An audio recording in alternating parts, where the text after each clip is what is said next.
नमस्कार, Dhirendra पुंडी news point में आपका एक बार फिर से स्वागत है।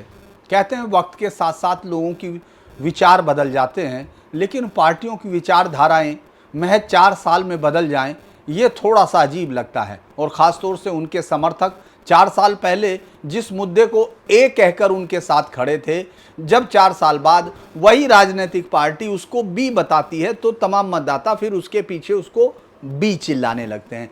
कुछ मामलों में ऐसा ही दिखाई देता है। अभी मैं जिससे शुरू करता हूं, आपको समझना होगा, हम यह भूल रहे हैं कि आधार सिर्फ आवास का प्रमाण है, यह नागरिकता का प्रमाण नहीं है। हमारे देश में सिर्फ नागरिक को ही वोट करने का अधिकार है। अगर आप वोटरों से आधार देने को कह रहे हो तो आप सिर्फ वह दस्तावेज मांग रहे हो जो सिर्फ आवास दिखाता है, यह नागरिकता का प्रूफ नहीं है। लिहाजा आप गैर नागरिकों को वोटिंग का हक देने जा रहे हैं।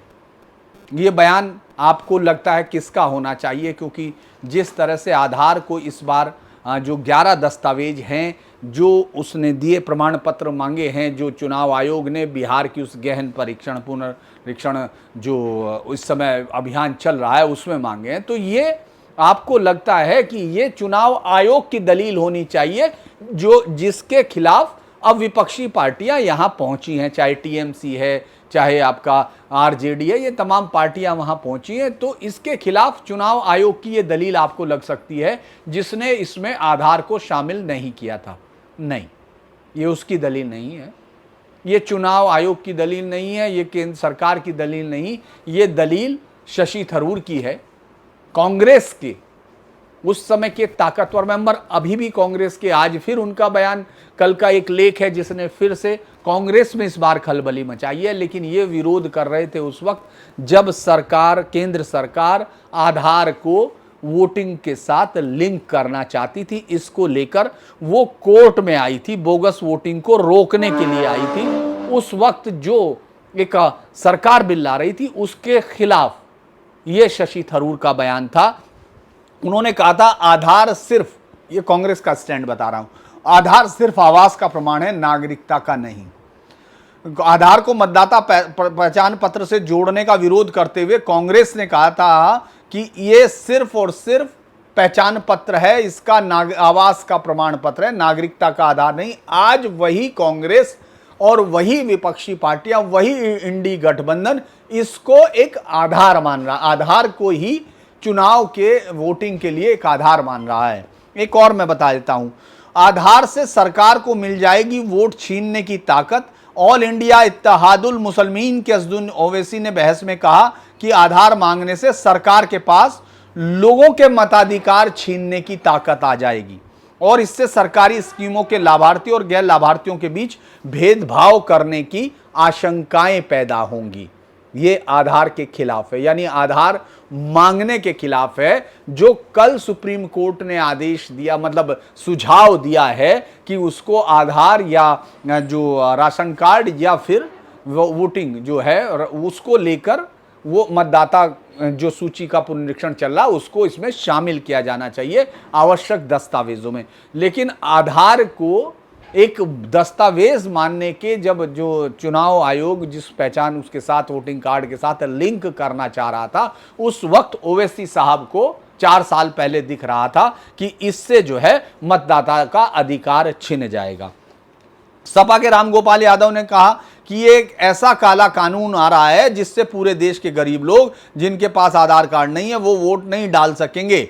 इनकी मंशा यही है और कुछ नहीं है। मार्क्सवादी पार्टी के पोलित ब्यूरो ने बाकायदा बयान जारी करके आधार को मतदाता पंजीकरण से जोड़ने का विरोध किया।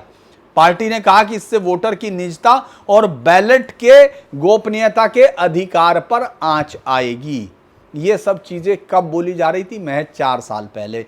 तब क्या था? जब आपको ये दिखा देते हैं कि उस समय किरण रिजिजू कानून मंत्री हुआ करते थे। उन्होंने बिल पेश करते हुए लोकसभा में कहा था कि सरकार ये कोशिश करती है कि बोगस वोटिंग पर रोक लगनी चाहिए। यदि फेक या नकली वोटिंग रोकने के लिए कदम उठाया जाता है तो सभी को इसका समर्थन करना चाहिए। तो बहस में तृणमूल के सौगत राय साहब ने कहा था कि सरकार आधार से मतदाता सूची को लिंक करना पुत्तु स्वामी केस में सुप्रीम कोर्ट के जजमेंट का उल्लंघन है। जिसमें व्यवस्था दी गई है कि आधार सभी बासिंदों को दिया जा सकता है, जबकि एपिक नंबर सिर्फ और सिर्फ नागरिकों को दिया जाता है। यानी अगर हम ये देखें कि 2021 में जो सरकार ने कहा था वोटर लिस्ट से आधार जोड़ना जरूरी है, तो विपक्ष ने खड़े होकर कहा था कि नहीं, आधार को जोड़ना कतई जरूरी नहीं, क्योंकि आधार किसी नागरिकता का आधार नहीं है।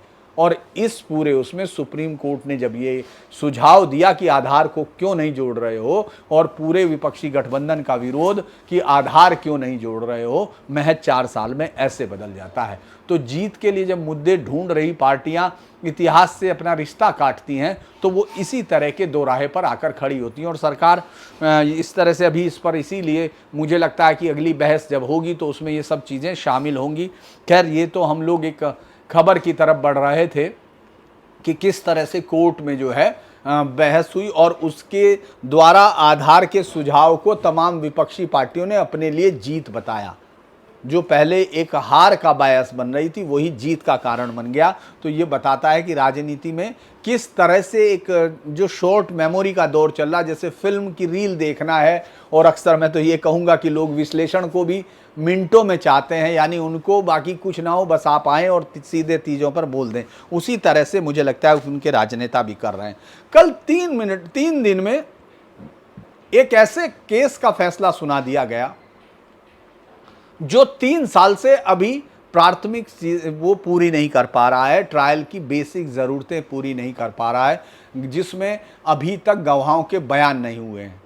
परिवार अभी भी इंसाफ की तलाश में है, लेकिन 3 दिन में हाई कोर्ट ने एक ऐसा फैसला सुना दिया जिसको अभी लगभग 30 साल ना लग जाए। मैं इसलिए कह रहा हूँ क्योंकि इंसाफ पाने का इस देश में अलग अलग तरीका है। अभी मैं एक हाई कोर्ट के केस के लिए, चूँकि आज खबर हम दूसरे पर जाएंगे, एक जैसलमेर में किस तरह से एक रिपोर्ट आई थी आज से 7 साल पहले, जिसमें क्या कहा गया था, सुरक्षा एजेंसी की एक रिपोर्ट थी, वो क्या कहती थी, और अब जैसलमेर में जो अपनी ढाणी यानी समाधियाँ जो उनके पूर्वजों की थी, सोढ़ा राजपूतों और पालीवाल्स के समाज की जो वो बनी हुई जो वो थी उनकी ढाणियाँ, या जो उनको छतरियाँ भी वो बोलते हैं, उसको जब वो बना रहे थे, क्योंकि 2019 में गिरा दिया था एक भीड़ ने, उस भीड़ में आपको फिर मैं कहूँगा तो फिर ये वापस जाएगा, क्योंकि बहुत सेंसिटिव मसला हो जाता है, फिर वही सब कहा जाएगा हिंदू मुस्लिम का। तो उस वक्त उसको बनाने नहीं दिया गया था, तोड़ दिया गया था उनको, जो 1892 की बनी हुई थी उनको तोड़ दिया गया था भीड़ ने। और अब उनको बनाने के लिए कोर्ट से लेके तमाम चीज़ें और समझौतों के बावजूद जब कल पहुंचे तो उन पर पथराव हुआ पुलिस के साथ, बच्चों और महिलाओं को आगे करके मुस्लिम लोगों की तरफ से जो पथराव हुआ उसमें पुलिस भी घायल है, वो लोग भी घायल हैं। इस पर हम लोग बात करेंगे कि आखिर एक लोग क्यों नहीं बोलते हैं, लोग क्यों उन रिपोर्टों पर कान नहीं धरते हैं, और सरकारें इंतज़ार करती हैं, क्योंकि उनके लिए कानून बनाने से ज़्यादा ज़रूरी है कि वो सत्ता में जीतकर अपनी इस कुर्सी का उपयोग करें और उसका आनंद उठाएं। खैर, उससे पहले मैं ये बता रहा हूँ कि 3 दिन के उस पर चूँकि जिस तरह से कोर्ट ने ये फैसला लिया कि जो पिक्चर देखी जिन्होंने कपिल सिब्बल साहब ने, चूँकि वो तो कोर्ट की में खड़े भी विपक्षियों की तरफ से, पिक्चर देखने के बाद मुझे लगा कि कोर्ट ने कितना शानदार एक पॉजिटिव फैसला लिया है कि वो उन्हीं को पिक्चर दिखा रहा है जो विरोधियों के पैसे से खड़े होकर वहाँ उसका विरोध कर रहे हैं। और उनको लग रहा था कि पिक्चर देखने के बाद इतने मासूमियत अंदाज में आकर कपिल सिब्बल कहेंगे कि नहीं, पिक्चर बहुत अच्छी है और ये सच बताना चाहती है, लिहाजा इसको एयर कर दीजिए या रिलीज़ करने की अनुमति दीजिए। वो नहीं हुई। लेकिन मैं उसी हाई कोर्ट की एक बात बताता हूँ कि इलाहाबाद हाई कोर्ट में भ्रष्टाचार के 41 साल पुराना मामला, यानी 41 साल से भ्रष्टाचार का एक मामला चल रहा था, 15,000 की रिश्वत का मामला था, 1 दिन की सजा पे 90 साल के बुजुर्ग को राहत मिली है। न्यायमूर्ति जसमीत सिंह ने जो है बताया कि भाई 4 फरवरी मतलब इस पीठ में 1984 को यह मामला दर्ज हुआ था। 19 साल तक ट्रायल कोर्ट में सुनवाई चली, आरोपी जमानत पर रहा। ट्रायल कोर्ट से 2 साल की कैद की सजा मिलने पे वो 1 दिन जेल में रहा और फिर हाई कोर्ट में अपील दायर की, जिसके बाद उसको जमानत मिल गई। अब 22 साल से वो अपील लंबित थी। यानी आप ये सोच के देखिए, एक अपील, उससे पहले वो ट्रायल कोर्ट में पड़ी रही, 19 साल तक सुनवाई चलती रही, फिर वो 19 साल तक, लगभग 22 साल तक वो हाई कोर्ट में पेंडिंग थी। हाई कोर्ट के पास इतना समय नहीं था कि वो एक दो उसमें चला सके, उसको सुना सके, सजा सुना सके या बरी कर सके। लेकिन कुछ फैसले, कुछ वकीलों की जो वो होती हैं उतनी अर्जेंट, हालांकि ये अर्जेंट हियरिंग का मामला था क्योंकि पिक्चर रिलीज होनी है, लेकिन ऐसे कितने सैकड़ों मामले होंगे जिनको अर्जेंट हियरिंग की जरूरत है, लेकिन क्या उनके पास कपिल सिब्बल है, उन हियरिंग वालों के पास, ताकि सुन सके। ये बार बार मैं एक बात कहता हूं कि ये घुन लगी हुए सिस्टम में सब तरफ, चूंकि सिस्टम के हाथ से ये सब कुछ निकल चुका है जो हम लोग देख रहे हैं, तो अलग अलग चीज़ों पर हम उसको अपने अपने पॉइंट उठाते हैं। अदालत का आता है तब जब आपको किसी एक फैसले से चुभन होने लगती है तो आप अदालत की तरफ देखने लगते हैं।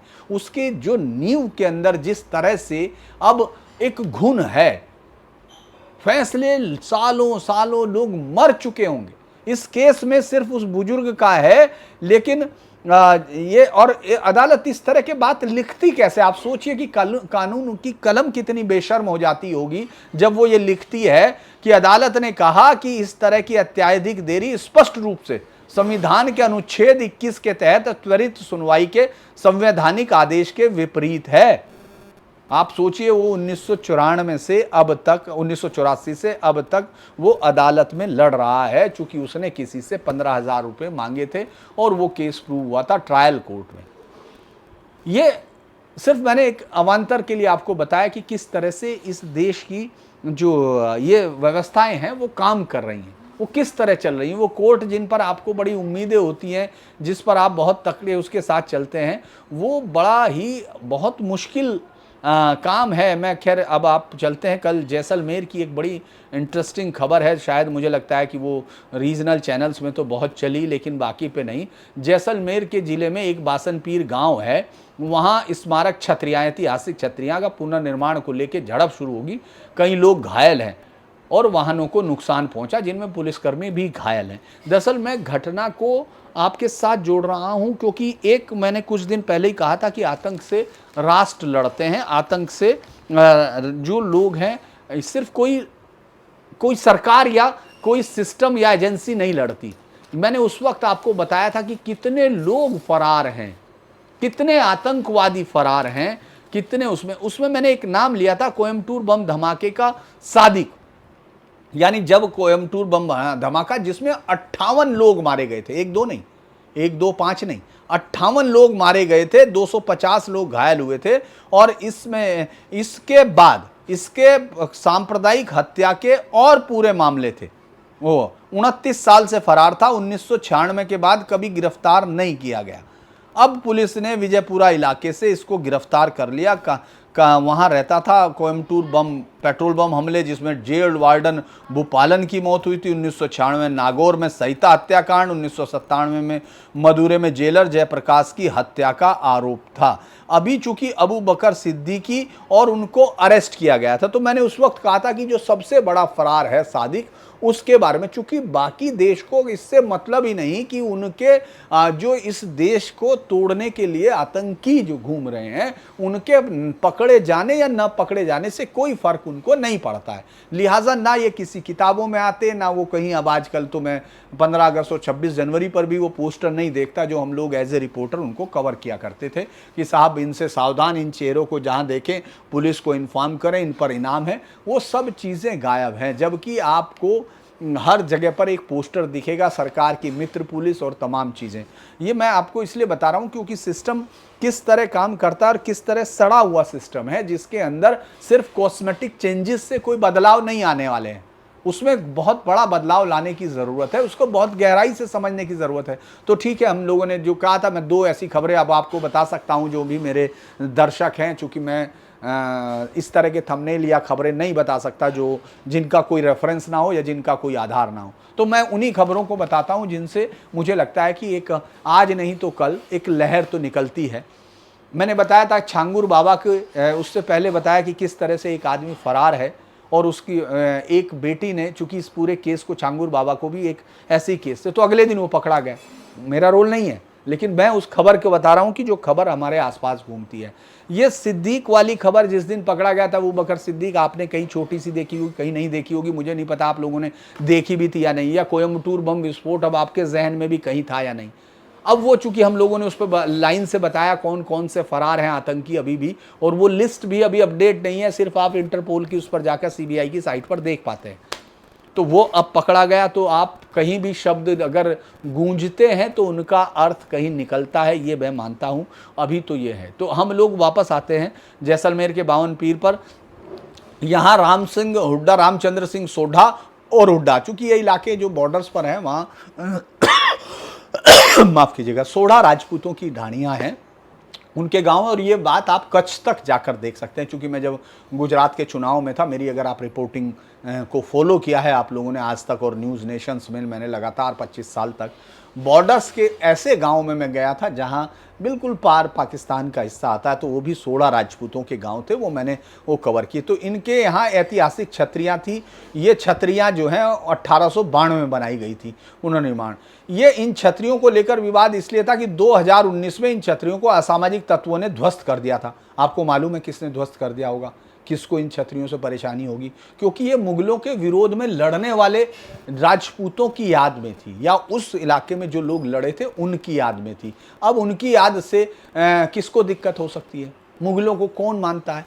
उसके बाद तब इसके पुनर्निर्माण की मांग की गई थी, बहुत विरोध प्रदर्शन हुए थे और एफआईआर दर्ज हुई थी, कुछ गिरफ्तारियां हुई थी, सब बरी होंगे, सब मतलब जमानत पर होंगे। वो अब स्थानीय प्रशासन और पुलिस की मध्यस्थता के बाद दोनों ने पुनर्निर्माण की अनुमति दी थी। अब जुझार संघर्ष समिति ने पुनर्निर्माण शुरू किया था और इस पर मुसलमानों ने विरोध शुरू कर दिया। कल जब निर्माण कार्य के दौरान स्थिति बिगड़ गई, पत्थरबाजी शुरू हो गई। आरोपों के मुताबिक भीड़ में महिलाएं, बच्चे शामिल थे, जिन्हें आगे करके पत्थर फेंके गए ताकि पुलिस बल को नियंत्रित करने में मुश्किल हो। इसमें 8 पुलिसकर्मी, 1 तहसीलदार और कम से कम 2 नागरिक घायल हुए। सबको जैसलमेर जिला अस्पताल ले गया और अब कहा गया कि स्थिति नियंत्रण में, 30 लोगों को गिरफ्तार किया गया, जिनमें 16 महिलाएं हैं। आप ये शाहीन बाग से लेके तमाम एक ट्रेंड देखिए। कई बार ये होता है कि एज ए रिपोर्टर किस तरह से इसको कवर करना, क्योंकि आपको तो एक सोफिस्टिकेशन के हिस्से में रहना है, आपको सारा सच नहीं बताना है, आपको सच को लिख देना है, छुपा देना है, क्योंकि आपको जो बहुसंख्यक वर्ग है उसकी सांप्रदायिकता पर बिल्कुल कोयले, जलते हुए कोयले की तरह निगाह रखनी है, लेकिन बाकी सबको भुला देना है। जो निरंतर जो आतंकवादियों को एक मानवीय आवरण देना है कि उनके खिलाफ बहुत कुछ हुआ इनके परिवार के साथ, तो लिहाजा इसको मारा सुरक्षा कर्मियों ने और इस पर सवाल उठाए। जब ये स्कूल में जाता था तो इसको स्कूल में पढ़ने नहीं दिया जाता था, इसको कहा जाता था तेरी मस्जिदें गिरा दी जाएंगी, लिहाजा ये विद्रोही हो गए। लेकिन अब दिक्कत यह है कि अब ऐसा एक भी केस नहीं आ रहा है। अब वो पत्रकार क्या करें, हम भी क्या करें, क्योंकि अब ऐसा कोई केस ही नहीं आ रहा कि जो आतंकी आ रहे हैं, जो हाई फाई पढ़े लिखे, जो शानदार दुनिया के या देश के बढ़िया इंस्टीट्यूट से पढ़ के आ रहे हैं, उनका कोई व्यक्तिगत एक्सपीरियंस नहीं आ रहा कि उनको कभी जरूरत। लेकिन वो तो उनके खिलाफ तो अब क्या किया जा सकता है, अब उनके लिए कैसे लिखा जाए? तो अब मैं फिर वो कर रहा हूं कि अब इसमें मैं बार बार कैसे कहूं कि एक संप्रदाय दूसरा संप्रदाय